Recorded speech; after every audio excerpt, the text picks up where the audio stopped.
Hello, and this is Joseph Wilcox doing Richard's Unit 20, Assignment 1 on Communication and Technology. I'm just doing a voice recording of formal written communications, so I'm going to be talking through written communication reports, electronic communication and other types of written communication. I'm going to be talking about I'm going to describe them. I'm going to say the advantages of them. I'm also going to talk about who uses it and the type of information that it can give. I'm also going to say whether it's formal or informal.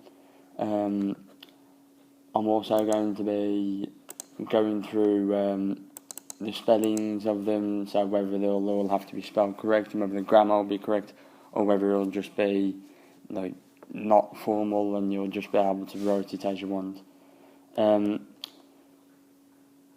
then I'm going to get straight into it, and we're going to talk about letters. So then, letters. What are letters? Letters can be written, typed, or printed communication.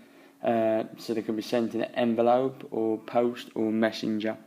So a letter will often contain information. So you can write all sorts of letters. You can write letters just saying hello, how are you to a friend, or you can send letters of importance to a doctor, a GP, or a work colleague.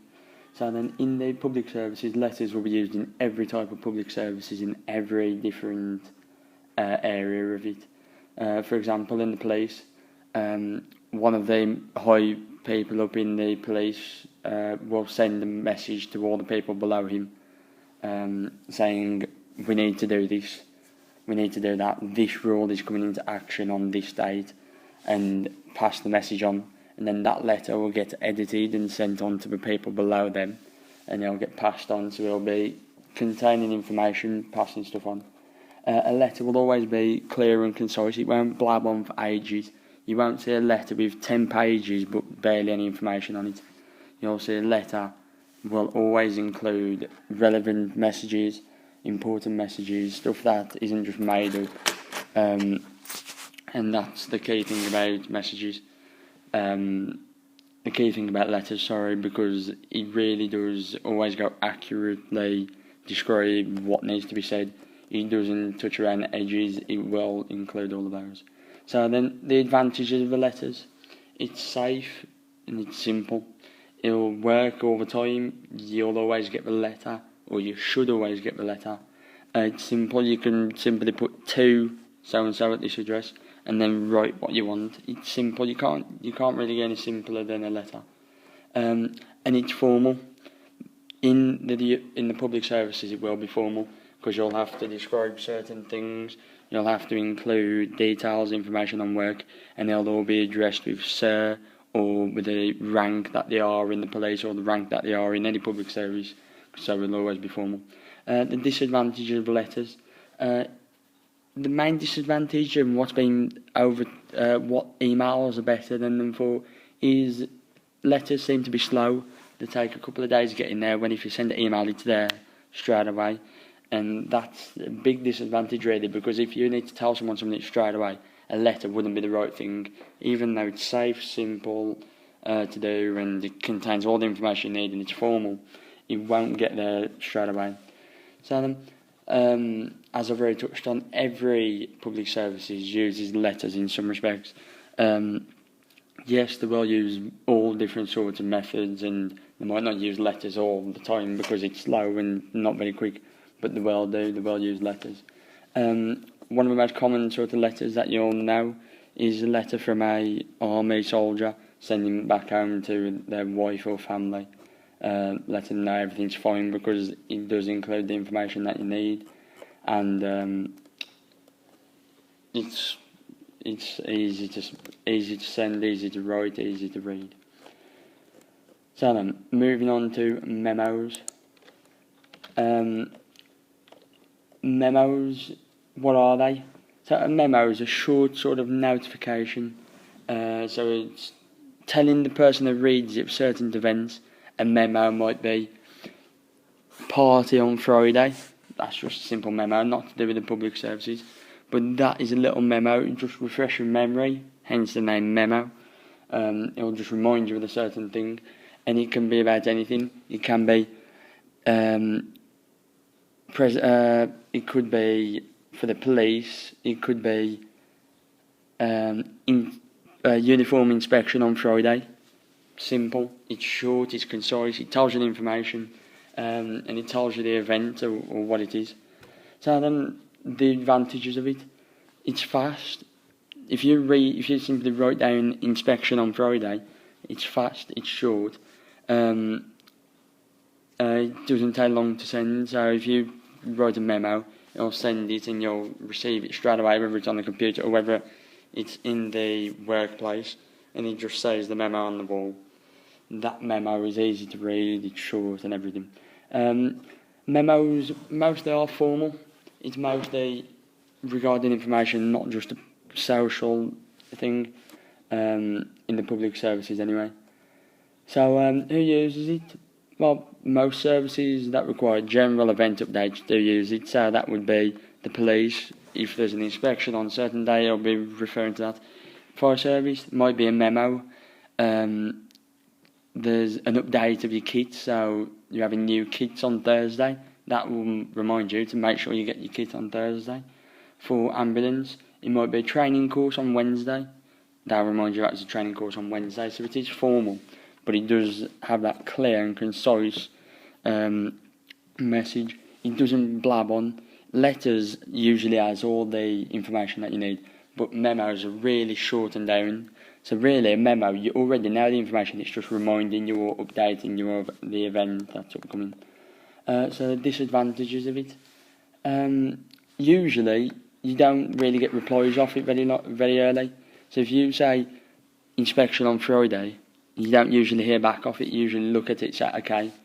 But that's not very good for the person who sends it, because they won't really get a reply and they won't know whether people have understood it, whether people have got it, or what people are doing. So then, the type of information in it, as I've said, it's just generally information about upcoming events and little memory reminders sort of thing. But the key thing about it is that it's accurate. It always has the exact information that you need, and it's always spot on. You don't do a memo and say there's an inspection sometime in the next month. It's always there's an inspection on this day, or final exam has to be done on this day. It's not next month sometime or in the future. It's very accurate and tells you the date, specific when and what it is, and could sit down to the T. So it is clear in the way they send. It is concise in what's in it, and it always has accurate details. So then, that is incident reports. That's memo, sorry. Now moving on to incident reports. So then, there's many different types of reports. In this, I think I'll be covering 4, is it? Yeah, I'll be covering 4. And in the different sorts of reports, all very similar in the way that they're set or formatted, or the information that it holds. But it does have differences, and you'll be able to tell the very important differences. So then, it's a report is basically a statistical overview. So in an incident report, it's going to be the statistics on an incident. This could be used in something like the police. It could the police could come back and say, an incident report, there's been a drink driving accident, and then they'll say statistically, 1 in so many will have an incident. They'll be able to gain reports off it, and you'll be able to send reports to be able to say they had this much percentage of alcohol, this many units of alcohol, and an incident occurred. So the statistical reports on this, usually it comes back and actually adds information. So then, the incident report, the advantage, it is informative, it does cover what's happened. When you get to a specific place and there's an incident and the police, you write down the information and you get a rough overview of it and rough report of it. And it does have all the information, so it is informative. So when you actually pass on the information in the report, then the other person will just be getting all the information. They won't be getting the background story of what happened last week. They'll be getting the information what is required and important. So really, all services use this when there's an incident. When there's an incident, you don't say, okay, it doesn't matter. You take down all the details and you put it into a report to make sure that you don't miss it, and you don't not cover it, because 5 times out of 10 it doesn't matter, it's nothing. But then the other half of the time it can be a recurring thing. So really, a incident report really can be a lot easier to help the public services. So with it giving information, it is very accurate and concise. What I mean by when I say that is, it doesn't blab on, it doesn't say, as I said before, it doesn't say about what happened last week or any information that isn't needed. It doesn't say about what the topic of conversation was that night. It just covers what it needs to cover. It covers all the information of what's needed. So then the disadvantage to this, though, it's very slow and it's very actually bureaucratic, because all the information is being sent to higher authority to send them to do it. So if a public service writes down the incident report, then it does take time to go through, and you have to make sure you have all the details. And if you miss out one single bit of detail, it can almost make the report void, as it hasn't actually got all the information. But the type of information is basically all the statistics and all the important information surrounding what's just happened in the incident. Moving on to annual reports. Once again, it's a report. They all kind of link into one of the different reports, but they all cover very different topics. So I have an annual report. This is a yearly report. Say in the fire service, a yearly report of how many fires there were, yearly report of how it was dealt with, and ways doing where we were lacking and where we were good. This is just an overview of the entire year, so that you can figure out, okay, we didn't have enough money to spend on that, or we didn't actually deal with that quick enough. And looking over a couple of months, different situations can change it, but looking over the entire year, it does actually give you a good overview of what needs to be improved and what doesn't. So the description of the report is just another statistical overview, but this time it's all based over a year's overview, so you get a more well-rounded view. So looking at it for over a year, the one case where it's totally random and can almost isn't actually a full representation of what it was, and it's almost saying, yeah, that isn't actually correct, that stood out, that was wrong, then that won't show up in the yearly overview. It'll be all the details, and if it keeps on popping up, then obviously it's not an anomaly. It does actually have significance if it keeps on popping up over the year. Whereas if it happens once and you say, okay, this happened once, then you might think, okay, that doesn't actually matter. But if it keeps on coming up, then obviously it isn't just an anomaly.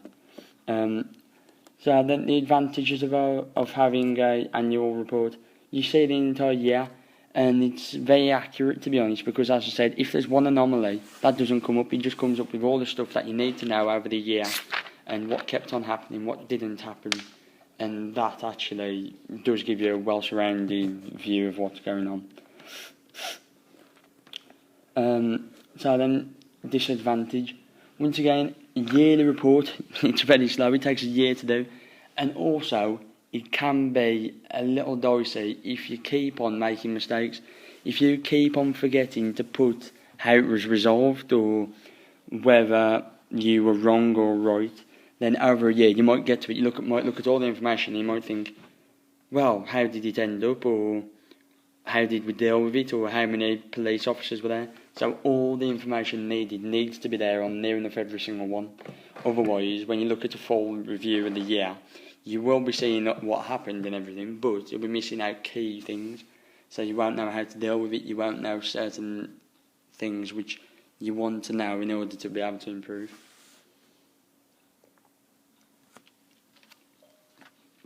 Once again, for the users, every service uses this. Fire service, ambulance, police, armed forces, or any private public services or anything. They all use this. They all look at it over a year and say, okay, where can we improve? Whether it's financially, whether it's physically for the people who are working there, whether it's just the quality of what we're doing, whether it's nothing to do with us, whether it's just a different thing. Over a year, you'll get a good overview of all of that. So it really is accurate, as you miss out all the tiny little odd occasions where something doesn't really apply, and it'll be very clear to understand, as it'll all be there statistically why that is and why that is. So you'll be able to look at it and understand it straight away. So then, moving on to HM inspections reports. So that's Her Majesty's inspection reports. So what is this? And I'll give you a description of it. So this is reports on prison services, making sure everything is in order and up to standard. So an inspection report is obviously an inspector, or more than one inspector or group, will go into the prisons and they'll look to see whether the quality is there, whether the prison's a mess, whether the prisoners are happy, whether they're upset or whether they're distressed, how they're dealt with, what sort of food they're having. Literally everything in the prison, will be judged. It's not necessarily there to be saying you're doing this wrong, you're doing that wrong. It's there to say, okay, we've seen everything, and from what we've seen, we think you could improve on this, and you'll be given a chance to improve. So the inspections, really, they're just going over to make sure everything's okay. Yes, it's like school. Sometimes the school can be bad all year, and then when an inspection comes around, they all of a sudden become amazing for that one day. That could be what happens with inspection. But HM inspection on the prisons really are like to make sure everything's in order and up to the standard which it needs. So then, advantages of this. It makes sure everything's substandard, as I just said, actually. It does actually go around and say, okay, this isn't good enough, but you could do this. This is an advantage, because it can help actually improve the service and then help improve the employees. Because if they spend 6 months doing something, then when an inspection comes around and say, actually, you could do it slightly better this way, then they're learning from it, which they haven't even thought about for 6 months. So just having a professional overview of it can really be key to improving it. So where's this? Obviously this is in the prisons, but it can be in different public services. So in the army there will be inspections, and in fire service inspections, same as ambulance and paramedics and all of us. This is because they want to actually make sure that everything's up to standard, in good quality, and that something isn't being left out purely because of a basic reason which can be fixed. So what's the disadvantage of this then? Well, really, they're not going to be inspecting every day. So one, you might not get the actual overview, because on the day that you come, it could be a good day, it could be a bad day. Everything could be perfect for when they come, and then as soon as they leave, it goes back bad. Or it could be the other way around. Yet, it doesn't really give you a full representation of the year. Just coming in for one day, seeing everything, or having a look for a couple of days, it doesn't say what happens in every circumstance. Yes, there will be mistakes, but it doesn't actually give you a full amount of view. And it does take a long time collecting this report, because they'll go in and inspect every so often, and then they'll have to follow up with a report, write in what's good, what's bad, all the information. Be very accurate on it, all the information, making sure that they haven't misled with anything that they've said, making sure that what they've said is understandable, and how they could improve. So it'll all be very important information relating back to the inspections and what they've actually found out. So then, as I've said, the type of information, it's a report, it's statistics surrounding what they've just inspected. So if they've just inspected the army, then they might come back and say, this is wrong, they need to improve on that. And that statistic of why it's wrong and how many times that occurs, that can actually help improve. So, okay, look at how many times that's happened. We need to improve on that. We can't leave it the way it is.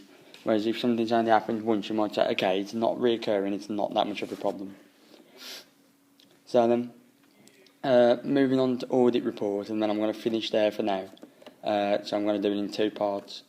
But an audit report, this is really, it can be the start. It can be the start of it, or it can be maintaining a professional accounting practices. So really, this is more when you come down to the facts and figures of the money spent. So the description of it, I would describe it as really making sure that the amount of money is correct, making sure that the money adds up and none's missing. Who uses this? All service uses it, public or private, because if you get X amount of money through the door coming in, and then you don't spend all of it, you'll be wanting to know how much is left and what you can do with it. If you get 500,000 in and spend 300,000, and then when you look at the numbers, it says 100,000. That's a big problem. There's £200,000 missing. That's big numbers. So really, it's the maintaining of solid professional accounting practices. So this is really actually essential for the growth of a business or growth of a company. Because if you're getting money in and money's disappearing, then you can't make the best out of your situation. You can't add money to improve because you're losing money. So then, why is it done? What information does it say after? It makes sure that all the accounts are adding up and making sure that none's missing. Because if out of nowhere you're missing £100,000, in the overall scheme, that might not seem like that much. When you see how much money comes in and how much money goes out, or just £1,000 might not seem like much money, but it all adds up. That's £1,000 on people's wages that could pay a whole, pay an entire group of people, an entire unit for another couple of months. So that really is just a big problem when it starts to all add up. So the advantages of having this, it makes sure that you're not missing money, and it makes sure that you know where the money is spent, where everything is, and it allows you to improve. If you say that this much money is spent on food, and you might say, okay, can we cut that down a little bit? Or this much money is spent on transport costs. So okay, how can we cut that out? And that's an advantage, as it allows you to see where all your money is spent, that you're not missing any money, and where you can improve on your money. So disadvantages. One, this is kind of a long-winded process, as every single thing that you have to do. If you spend money on this, spend money on that. If you spend money on transport, everything has to be logged down. Everything has to be written, how much was spent, and what happened, and where it was used. So although it's got many advantages and a very good thing, it does always relate back to whenever anything's spent ever, it comes back to an audit report and everything has to be filled in. Because if you're out by a single pound, really, then they'll be asking why isn't that correct? Because a pound difference or £1,000 difference, it's still a difference, and that means that there's a hole in the system. So that's a disadvantage, that every single thing will have to be taken into account, and will automatically slow down the running of every day's money and everything else to do with it. So it is very clear, and it is very precise numbers, and it will be accurate, the amount of money when it's all added up, to see whether it's all there or not. So really, it's actually a very useful thing and a very important thing, because if you don't have it, then people can take all sorts of money without you even realising. So this is just a statistical overview of how the money is going. So then I'm going to leave that there on audit reports. for the first part. I'm guessing of 2 parts for this, but I'll see. Alright, thank you. Ta-ra.